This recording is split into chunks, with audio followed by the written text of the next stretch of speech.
Well, good morning. My name's Kevin O'Connor. For those of you who don't know who I am, my wife Carol and I hang out at the 9 o'clock service, man. We like the chill that happens there. So we've had enough excitement in our lives. So, wow, what a morning. What an incredible move that God is doing. I mean, I appreciate so much what Pastor Joe said about what's going on at Asbury, because I've been following it along, as I'm sure many of you have as well. And from my perspective, the thing that I've been praying for the last 10 years has been, we all want revival, right? I mean, we want to see God do a great move in our world, in where we live. But I think the most important thing, and this is something that the Holy Spirit's placed on my heart and has for a while, is before any of that can happen, before we can have a revival, I believe we have to have reformation within the church. I believe that the move of God has to be grasped and fully implemented within the church. We have to find ourselves back to a place where we are not only acknowledging, but seeking to fulfill the purpose that God has given the church, which is to do exactly what's going on, which is to make disciples, which is to reach people with the love and the grace of our Savior, Jesus Christ. And to see it happen, especially for me personally, at a place like Asbury. Some of you may know, I'm an ordained Wesleyan pastor.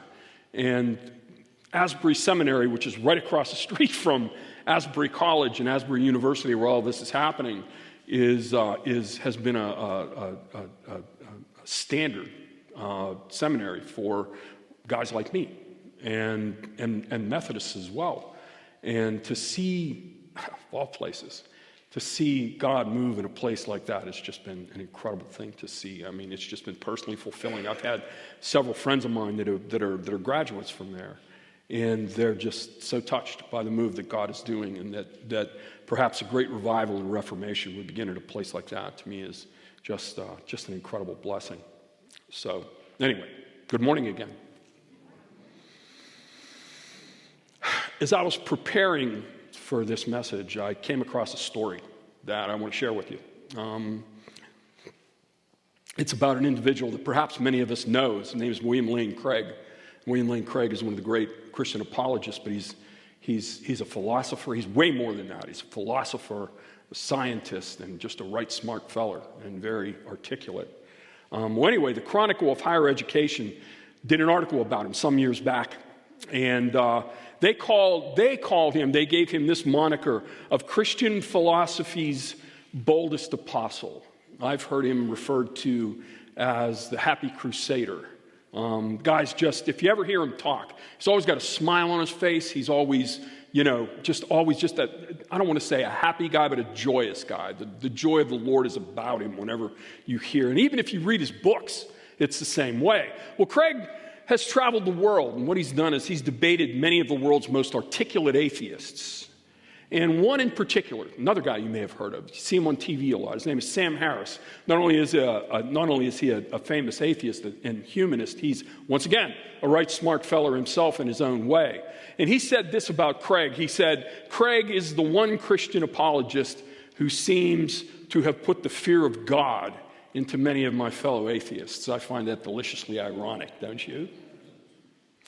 But the story of how Craig became a brilliant scholar and debater reveals how God works behind the scenes in the midst of our weaknesses and limitations. From birth, he has suffered from a malady known as Charcot-Marie-Tooth syndrome. It's a neuromuscular disease that causes atrophies in the extremities. He walks with a slight limp, and his hands often look like they're grasping for an invisible object.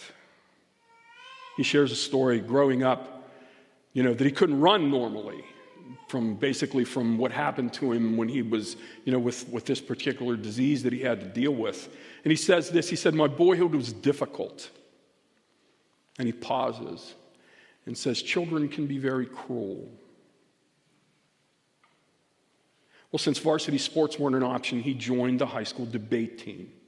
Now, initially, he wasn't interested in spiritual issues. He didn't join the debate team for any higher purpose or anything along that line. He joined the debate team because it seemed to be the thing to do at the time. And he wasn't interested in spiritual issues, but he started reading the Bible. And something happened to him that may have happened to many of us. I know this is the way it played out for me. He said that the Jesus that he found there took hold of him. Now, I don't know about you, but when I became a Christian in 1980. My wife Carol and I were at a small group Bible study, and we accepted Christ together. And in fact, Carol bought me my first Bible, now that I think of it. And as I was reading through the Gospels, as I was reading through the New Testament, and I looked and I read about Jesus, and I thought to myself, why have I not met this guy before? Why is it that everybody who's tried to explain Jesus to me isn't like this? It isn't like the guy that I read in the Bible on my own. I don't know if any of you have experienced that, but I sure have. Maybe that was that way with Craig. And he said this. He said at this time, the moment he met the Jesus that made the difference in his life, he said this. He said, for me, it was a matter of a question, I should say, of personal commitment. Was I prepared to follow this man? During college, he continued debating and searching for his calling. And not until years later, after establishing himself as a philosopher, did he start to debate and defend his faith in a public setting. And it came as a welcome surprise. He said, his thing is, and if you've ever heard him, like I said, if you've ever heard him talk, you think to yourself, wow. But he said to himself, you know what? No big deal. I was just thrilled to be able to use the debating skills that I have as a means of fulfilling the vision of sharing the gospel. Here's what I want us to see. At a time when Professor Craig was pursuing his passion for debate and philosophy, when his Christianity wasn't even on the table, God was at work behind the scenes, forming and revealing his purpose for him, to him, which turned out to be using Craig's passion, his love to engage in debate, for his purpose. Allow me to share a personal story with you. As I just shared with you a moment ago, I became a follower of Christ in 1980. And around 1986, I had a series of unfortunate events happen. My father got very, very sick, and I bought into some really bad theology. I won't get into the details of that at the moment. If you want to, we'll have a cup of coffee, and I'll be happy to share that with you. But I bought into some really bad theology. And when my father died, I basically felt that God had double-crossed me, you know? And I basically said, okay, God, if that's the way you're going to treat me, color me gone. And for the next several years, I played the prodigal. Well, in 1986, I also started college. I was a late bloomer. That's another story, too. So I, like everybody in the 80s that was going to school, I wanted to be an investment banker. That's what I went for. I went to business school. I majored in finance and accounting. And man, I was going to be an investment banker. I didn't necessarily need to go to New York, but there was plenty of stuff in Pittsburgh, which was my hometown, where I could do that. It was a financial center in and of itself. So anyway, that's what I went to school for. But what I found was that as I started taking classes, the first thing I found out was that I hated accounting. I don't know how y'all accountants do it, man. I really don't. And I say that partially tongue-in-cheek and partially looking out of my right eye because my wife is an accountant. So I have deep admiration for her, and I shake my head every time. But anyway, I started to get a love for, of all things, and some of you might think this is worse, for economics. And I had a teacher that was just dynamic and incredible and inspiring. And like I said, he was just a couple of years older than I was because I was an older student when I went to school. And I also found that what I started doing is I started tutoring because we needed to make some money. We had a family at home. My children were very young. They were 2 and 1.5, or 3 and 1.5, and my daughters were little, and my wife was working, and I needed to figure out a way to help make ends meet. So that's what I did. So I tutored, and I got money for it. And I just developed a deep love for teaching. So I decided, after discussing it with my wife, I decided that I wasn't going to major in finance and accounting anymore. I was going to major in economics, and I wanted to be a college professor. I wanted to teach at a college level. So after I left and finished my bachelor's work, bachelor in business administration, I went to West Virginia University and was in a PhD program and was pursuing, what I needed to do to become a college professor. And once again, some things happened that were unfortunate. I was burnt out. There was any number of things I needed to make money for my family, and plus the work was overwhelming. I had to leave the program, and it broke my heart because my passion, the thing that I really wanted to do, that I really felt that I really wanted to do, was gone. And a funny thing happened several years later. In God's indomitable way, He led me back to Him. And I was fortunate that I was a part of a church that was a church plant. It was just a few years old when I found my way back to the Lord, and I got to know the pastor. He became my mentor, and he allowed me to start teaching classes at the church. And ultimately, I received a call from God to not just to become a pastor, but to become a church planter. And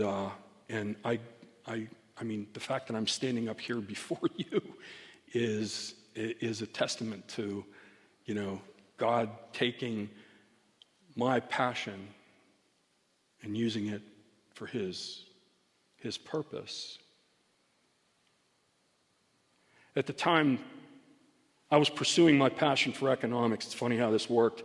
At the time that I was pursuing my passion for economics and teaching, God was at work forming and revealing His purpose for me, to me, which turned out to be using my passion for His purpose. Now, I'll never forget the first time that it dawned on me that I was getting to do the thing that I loved the most as a service to God.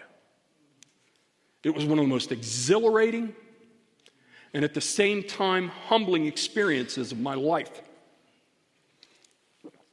Now, if you've ever spent any time around me or spent any time with me, you'll hear me talk about the epic life. Epic has become an overused word, I believe, in today's vernacular. And it's unfortunate because it's the best description of what a life spent in pursuit of God's calling is all about. The epic life is lived, I believe, at the junction, at the crossroads, at the intersection, if you will, of passion and purpose. I believe with all that I am that God has an epic life planned for each and every one of us. But you know what the sad reality is? Many of us, perhaps even most of us, the overwhelming majority, I might say, will never live it out for various reasons. Now, I know a lot of really smart and talented people who spend a lifetime pursuing their passion, but fall short of living in epic proportions because they didn't pursue it with a higher purpose in mind. These people who have attained great levels of success that the world would envy, but they would tell you, and they have told me, that it was all in vain because it was so temporal, so meaningless. I had a good friend of mine. When I was at our church in Pittsburgh, I had a good friend of mine. He's a couple of years older than I am. Wildly successful. Incredible in business. And he came up to me. I'll never forget it. He came up to me and he had kind of a distraught look on his face. And he said to me, "Kevin, can I talk to you for a minute?" I said, "Sure." So I pulled him off the side. We were having a conversation. He said, "Let me ask you a question, straight up. He says, you know me. You know how much I love doing what I do, how God has blessed me and I've been, very successful at what I do. But he looked me squarely in the eye and he said this, but is this all there is? There are so many people out there that have spent a lifetime pursuing something without the higher purpose in mind, that when they finally attain it, they look themselves in the mirror and say, I did that for this? To live an epic life is to commit your passion to discovering and living out the calling, the purpose that God has given you. Now let me stop here for just a minute and define the word epic. I like to use Webster, so let me tell you what it is. It's going to be on the screen here. It says, an epic is a long poem. You might think, what does that have to do with what we're talking about? Well, let me finish. Typically one derived from ancient oral tradition, narrating the deeds and adventures of heroic legendary figures or the history of a nation. Many of us are familiar with many epic poems. The Odyssey, the Iliad by Homer, the Gilgamesh epic, okay? Goes back into the Beowulf. There's Dante's Inferno. I mean, any number of these things. And what they do, what these stories tell us is not only are these great stories of great individuals, but what they do is they bring the transcendent in, especially if you look at the Gilgamesh epic. I mean, it's almost an allegory for, you know what, we can achieve great things, but we can't do it in and of ourselves. We have to have a higher purpose and a higher power to help us be able to achieve and do everything that will fulfill us, that will make us significant. To live life in epic proportion is to live by definition outside of yourself. Transcendently, if you will. To live for something greater than yourself by a means outside of yourself and greater than yourself. It is to be empowered by God to do things far greater and more significant than you could ever do on your own. And as a result, you will fulfill one of our greatest desires as human beings: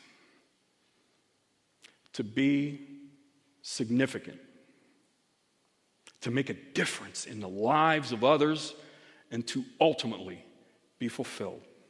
Let me put it to you this way.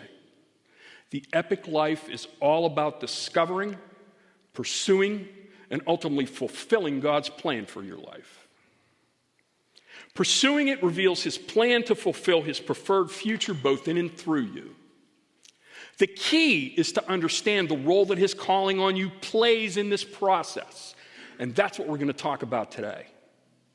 The Bible is full of people who have lived the epic life. These are men and women who have ordered their lives around discovering and pursuing God's preferred future for them. And you know what? They probably didn't even realize it at the time that they were doing it. If you were to ask them, they would probably just tell you that they were simply being obedient to what they believed God was asking of them. There's one in particular who I believe defines by their story what it is to live epically in pursuit of God's calling on them. And his name is Gideon. Let's take a look at Gideon. We're going to take a look today at Judges chapter 6 and verses 11 through 16. That's going to serve as our text for today. That's what's going to get us started. Now we're going to go through Judges 6 and 7, but these are the verses that I want us to really focus on. But before I read it to you, allow me to give us some context. Now, many of us know, if we've read the Old Testament, that Judges comes right after the book of Joshua. And what we see is that we see God do incredible things in the first 5 books of the Bible and with Joshua. And if you look at, I believe it's at the end of Joshua, you see that one of the last verses is that, you know, the people ended up doing what was right in their own eyes. And that was the beginning of some really rough times for the people, for the children of Israel. And what you'll see is you'll see a pattern develop in Judges that where we see that the people do evil and God judges them. That's not what judges are for, but God judges them. He judges them in a way where, you know, he sends calamities their way. And ultimately what happens is the people cry out to God. Say, God, why are you doing this to us? Please help us. And what God does is he raises up a leader called a judge. Now, at the time, they were trying, it was God's desire for Israel to be a theocracy. God was going to lead. He was going to be the ultimate leader. But he was going to use people called judges who would kind of serve as go-betweens between the people and him. Now, these judges, they were they were prophets and they were kings. You know, it was an interesting situation because not only did they proclaim the word of the Lord, but they made judgments on, and they were leaders and they were military people. All of these things. So what you see is this pattern developed throughout the book of Judges. You see people that are, you'll see judges come in, they'll judge, God will do great and mighty things through them, lift the people up, and then all of a sudden the people will once again start doing what was right in their own eyes and, worshiping idols and all this other stuff. And that pattern, and you see that pattern go all the way, pretty much all the way through the Old Testament. If you think about it, it goes all the way through Judges. If you look at Kings and Chronicles, you see the same thing happen in a situation like that. God raises up a leader, does great things, leads the people, back to God. Then he dies. People go back to being evil. You just see this pattern developing. Well, the same thing happened. This is where Gideon was. At the time of Gideon, the nation of Israel was being judged by a group of people called the Midianites. It was the tribe of Midian. These were people who were Ishmaelites, and they were nomadic. And they were terrible at farming. They couldn't make nothing. They couldn't grow nothing. They couldn't build nothing. But you know what they could do? Brother, they could fight. These guys were warriors, man, and they were warriors and they were incredibly skilled. And what they would do is they would go and make war against the Israelites. Every year when the Israelites would go to try to harvest their crop, to feed their people, they would come in and plunder them. And you could see that in the story as we pick it up where I'm about to start reading is that we're going to find our hero Gideon is threshing wheat. Not an uncommon thing to do, right? Back in the day, it's an agrarian society. And how you thresh wheat is you have this pile of wheat in front of you, and you take a fork and you throw it up in the air, right? And then what happens is the wind blows the chaff off, and then the wheat, the kernels, the fruit falls to the ground. Well, you do this in the open air because, as you could imagine, it gets pretty dusty. It gets pretty nasty. So we find Gideon doing it in a wine press inside of an enclosed area. And you can imagine how nasty and dirty and filthy this was. But he did it so that he could hide the wheat from being plundered by the Midianites, so he'd be able to feed his family during this time. Well, let's pick up the story. Follow along with me as I read to you. I'm going to read from the English Standard Version. This is Judges chapter 6, okay? Here we go. Pick it up. Now the angel of the Lord came and sat under the terebinth tree at Ophrah, which belonged to Joash the Abiezrite, while his son Gideon was beating out wheat in the winepress to hide it from the Midianites. And the angel of the Lord appeared to him and said to him, "The Lord is with you, O mighty man of valor." And then something interesting happens. Gideon says to him, I'm just going to read it and then I'm going to circle back to this. And Gideon said to him, "Please, my Lord, if the Lord is with us, why has all this happened to us? And where are all his wonderful deeds that our fathers recounted to us, saying, 'Did not the Lord bring us up from Egypt?' But now the Lord has forsaken us and given us into the hand of Midian." I'm going to take a little preacher's license here. I hope you don't mind. Because I think that this needs to be read and understood in a different context. I'll just tell you up front that if you were to ask my wife, she would tell you that sarcasm is my love language. If you talk to my enemies, they would tell you that sarcasm is also my hate language. So it's just, I'm sarcastic. I can't help myself. I'm also Irish. It comes with the territory. And I think that what we see here is, just picture this. Gideon is inside this hot, nasty wine press threshing wheat. He's filthy. He's breathing in this nasty dust. He's just getting overwhelmed by all of this stuff that's going on around him. He's seeing his family oppressed, his nation oppressed, this whole shooting match. And then this angelic being, this dude stands before him and basically taunts him. The Lord is with you, you mighty man of valor. And I don't think he said, please, my Lord. I think he went, please, my Lord. If the Lord is with us, why then has all this happened to us? And where are all his wonderful deeds that our father recounted to us, saying, did not the Lord bring us out of Egypt? But now the Lord has forsaken us and has given us into the hands of Midian. I could just, oh man, the contempt in his voice. I could picture it. I can almost hear it. Then a funny thing happens. And then the Lord turned to him. No more angel. God shows up and says some profound words. He says, go in this might of yours and save Israel from the hand of Midian. The most powerful 5 words in the Bible. Right here, my friends. Do not I send you? And he said to him, please, Lord. His attitude changed a little bit. Please, Lord. How can I save Israel? Behold, my clan is the weakest in Manasseh, and I'm the least in my father's house. But then the Lord said to him another deeply profound and powerful statement. But I will be with you, and you will strike the Midianites as one man.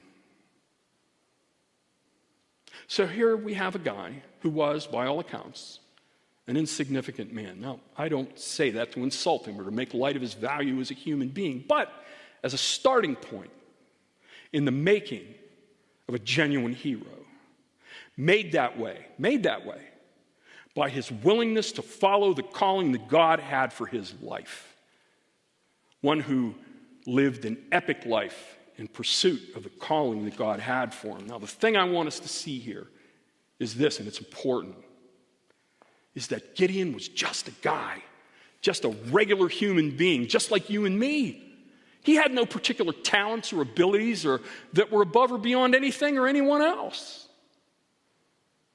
But there were some attributes that were key to his journey to the epic life that we need to uncover and discuss if we're to accept the challenge of pursuing God's epic life for us. There's 4 of them that I want us to consider today. Let's get started. If you don't have your listening guide out, take it out.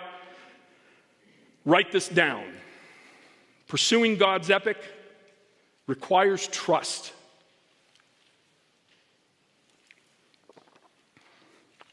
Anybody who has been a follower of Christ has been challenged by something that causes you to question your belief in God. I don't care who you are.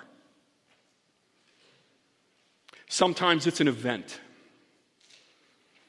a death or a divorce or a lost relationship or an event or a circumstance or situation that arises that causes us to wonder where God is in the midst of this thing.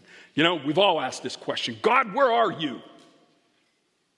And more often than not, you know what his response is? Do you trust me? It goes to faith. Joe talked about it earlier. It goes to faith. And the question is this: what are you willing to believe? Allow me to give you a working definition of faith that is found at the most critical points of the most profound stories in the Bible. Here it is. Faith is not simply believing that God can. It is believing that God will. It doesn't take much to believe in God's ability to do things. I mean, he's God, for heaven's sakes. If the Bible is to be believed, there's nothing that's too great for him. The $64,000 question for us is this: whether he is willing to do things for us, for our sake. Now, y'all might be sitting over there thinking, well, geez, Kevin, I mean, I look at Pastor Timothy. Yeah, I can see God being willing to do great things. So Pastor Timothy's a great teacher, a great leader. I could see him working through Pastor Joe. Man, he's an awesome worship leader. He's doing great things for God. But me? Come on, man. When God asks us to trust him, he isn't asking us to trust in his ability. He already knows he can. And he knows you know that he can. What he's asking us to trust is his willingness. Gideon is a great example of this because by his own admission, he was a man who was weak and was broken in many aspects of his life. What did he say? He said, I'm the least in my family, which is the least in the tribe, which is the least tribe in the nation.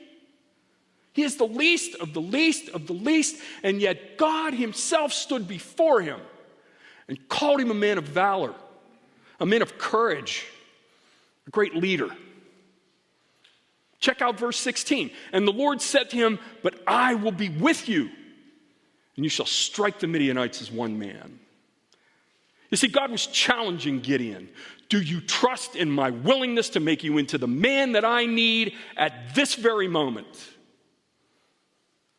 The man I meant for you to be since before time itself began. Wow. The calling, the purpose that God had for this man would require him to trust in something that was so far beyond his ability to believe that it would take a series of events and tests over the next little while in order for it to finally click with him. But he had to take that first step. He had to be willing to take God at his word, to do a small thing in order to achieve over time something greater than he could have ever possibly imagined. Gideon would ask God to do a series of small things for him. And if you read, and I encourage you, read Judges chapter 6, you will see that Gideon asked God to do a series of small things for him that kind of seemed at first to be a little bit trivial. But you see, they were tests. Once again, not of God's ability to perform them, but of his willingness to do so. Gideon knew that what God was asking of him was far beyond his own ability to do. He knew that the only way that this would happen would be for God to show up big. The first step in the process of living God's epic for him was learning to trust in his willingness to do for him what he said he would. In the New Testament, I think Paul struggled with this as well, but I think from a different perspective. He wanted to believe that he played an even larger role in fulfilling his calling and living epically than he really did.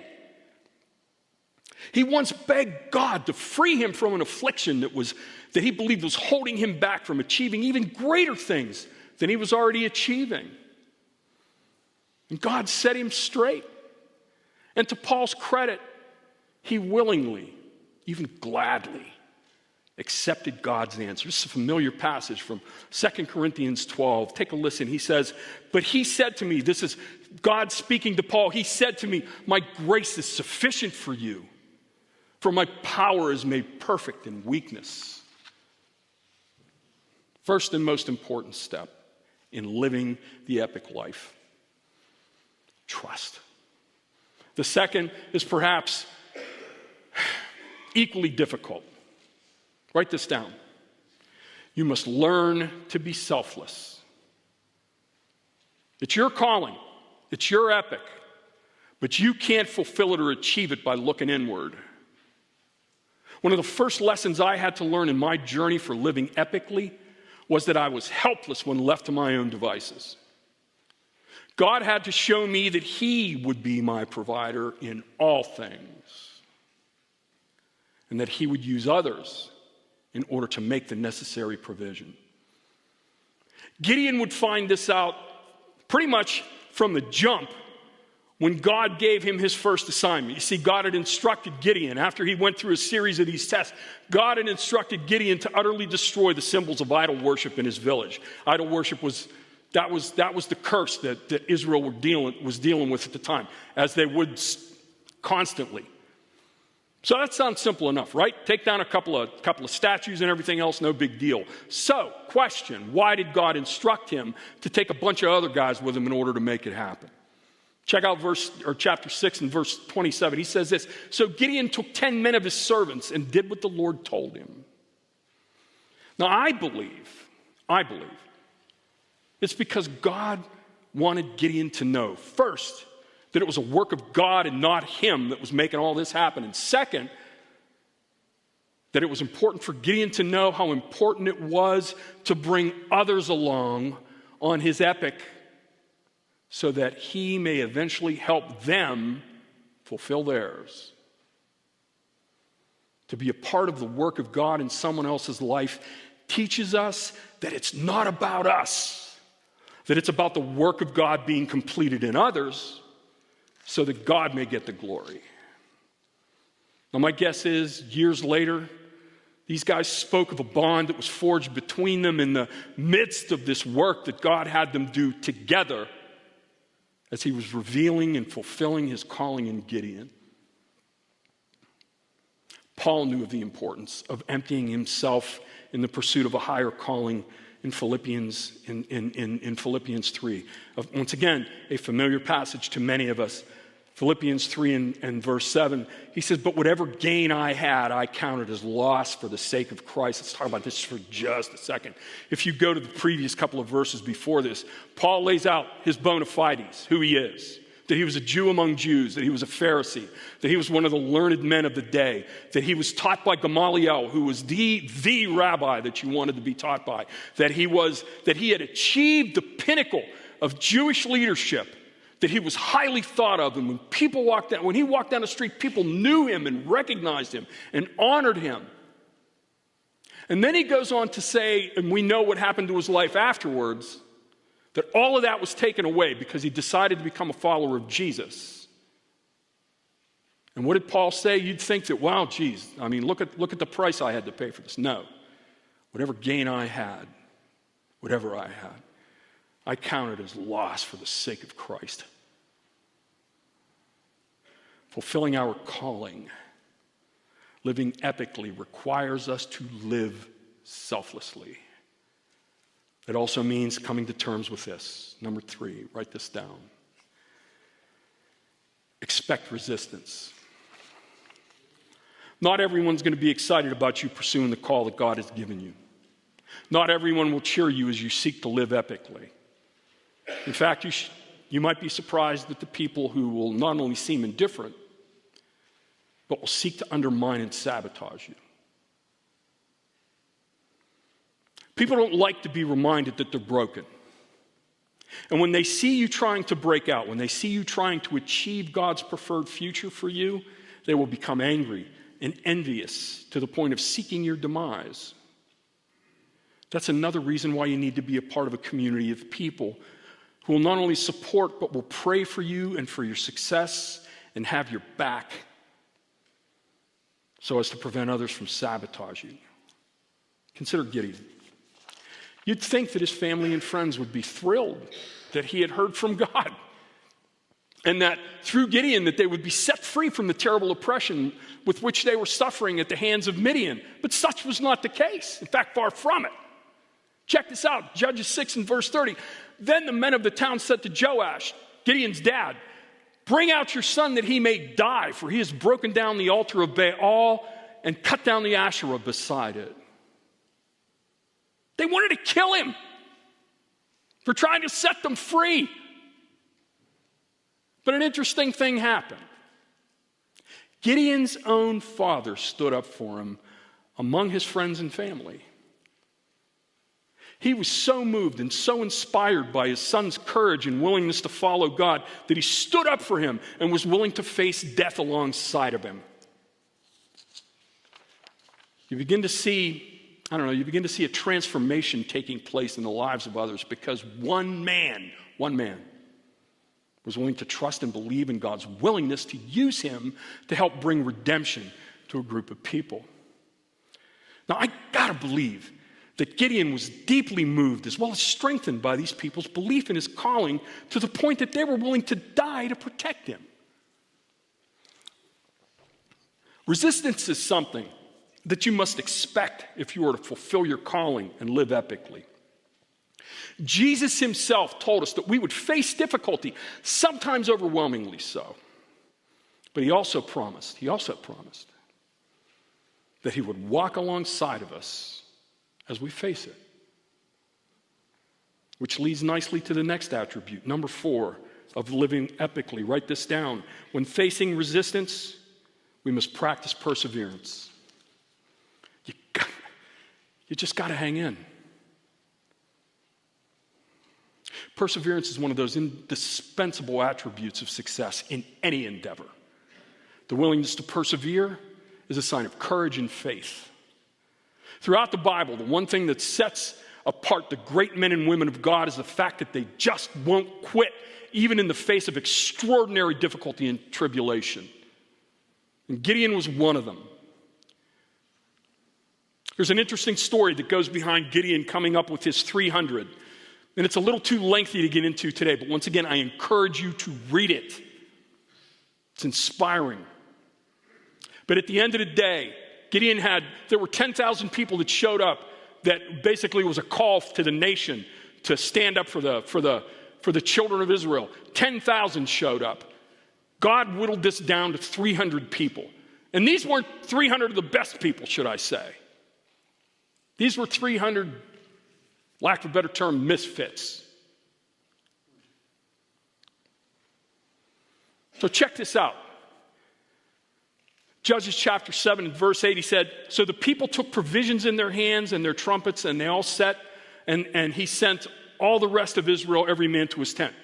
Those 9,700 people, he sent them back. We don't need you. We'll do it with 300. But he retained the 300 men, and the camp of Midian was below him in the valley. Now, the camp of Midian had 135,000 men. And I'm talking about 135,000 of the fiercest and finest warriors that part of the world had ever seen up until that point. And above them, overlooking them, was Gideon and his 300 misfits. Now, how do you think Gideon was feeling about his calling right around now? My guess is that a large part of him wanted to return home and forget this whole episode ever happened. But if he had, he would have missed out on seeing and being a part of God doing something extraordinary. A couple of hundred years later, David faced a similar predicament. He was standing in a camp with his most loyal soldiers and followers whose wives and children and possessions had been taken away by the Amalekites. The Amalekites, who, by the way, are the same group of people that Gideon was facing in this story. His men were weary of running and fighting and were to the point of rebellion. There was talk of stoning David and returning home. I'm done. I'm going home. I kill this guy, be done with it so he won't chase me around anymore. I'm done with this. And when David got wind, he had a choice to make. Would he run and hide, hoping to forget this whole chapter in his life? Or would he persevere on? 1 Samuel 30 and verse 6 answers that question for us. Take a listen. And David was greatly distressed, for the people spoke of stoning him, because all the people were bitter in soul, each for his sons and daughters. Here's the moment of truth, friends, right here. This is the money part of this verse. What did David do? Did he tuck tail and run? No. But David strengthened himself in the Lord his God. Here's something we absolutely must remember. And if you forget every other thing I said here today, please remember what I'm about to tell you. When things look their bleakest, when it seems that there is no hope, and you just want to quit, don't. Because more often than not, that is when the greatest breakthroughs and victories are about to happen. If you just hang in and don't quit. It is in these places and at these times that we see God move in extraordinary ways. And if we quit, we will miss out on being a part of God's great epic story, the redemption of the world that he so loves. Write this down. When you learn to trust God, when you strive to be selfless, when you learn to expect resistance and you practice perseverance, prepare for God to do great things both in and through you. Allow me to finish Gideon's story. So God comes to him in a dream that night and said, Gideon, I want you to go down into the camp of Midian. When you hear When you hear the dream that's going to be interpreted, your hand is going to be strengthened. Here's what's really cool. But he said, but if you're afraid, take your friend with you. You see, so many of us think that if we show fear, if we aren't, if we don't put on this facade of courage, that God's going to forsake us. Well, I'm not going to hang out with a guy like you. That's not how he works. God's desire is to make you into the person he needs you to be. And he needs you to be upfront with him and honest, not just with him, but with yourself. So Gideon is in the camp of his enemy. He's probably wondering what the heck he's doing. And when all of a sudden he hears this story that is just by one of the Midianite soldiers, that is just so off the wall, so crazy, that God simply had to be at the root of it. And it dawns on him. It dawns on him that God really is in this thing. And he really is willing to use him as his vessel of redemption for his people. Check this out. Judges 7 and verse 15. He said, as soon as Gideon heard the telling of the dream and its interpretation, he worshiped. It dawned on him. He worshiped right there. And he returned to the camp of Israel, a new man. And he says, arise, for the Lord has given the host of Midian into your hands.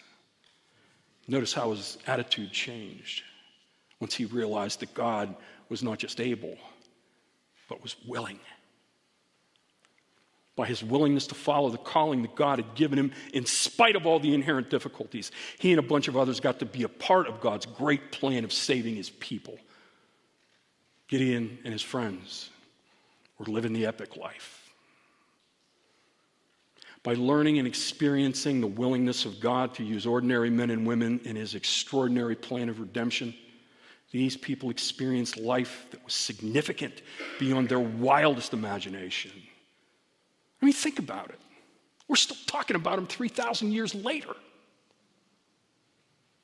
Paul learned that our greatest breakthroughs and victories and experiences happen when we come to grips with our own brokenness and allow God to work his plan and purpose through us in spite of them. Check out, once again, 2 Corinthians 12. He says, therefore, I will boast all the more gladly of my weaknesses so that the power of Christ may rest upon me. For the sake of Christ, then, I am content with weaknesses, insults, hardships, persecutions, and calamities. For when I am weak, then I am strong. Strength and weakness. It's one of the great paradoxes of our faith. And I might add, one of the key factors to living epically. God has a calling, a purpose, an epic life for each and every person who hears this message. The question is, do you have the faith? Do you have the courage to pursue it? My guess is that there is not one person listening today that doesn't want to see God do great things in and through you. But are you willing to pursue God's calling on you? Are you willing to order your lives around his plan and purpose for his church and become a part of it? Because I've got news for you. We can't do it without you. And besides, why would you not want to be a part of the work of redemption that God is about to unleash in this place at Arden First? It's our time, my friends. It's your time. Invite God to do a great work in you so that he may do a great work through you. Seek God's calling, his purpose for you, and order your life around it. And let the journey to your epic life begin today. Let's pray.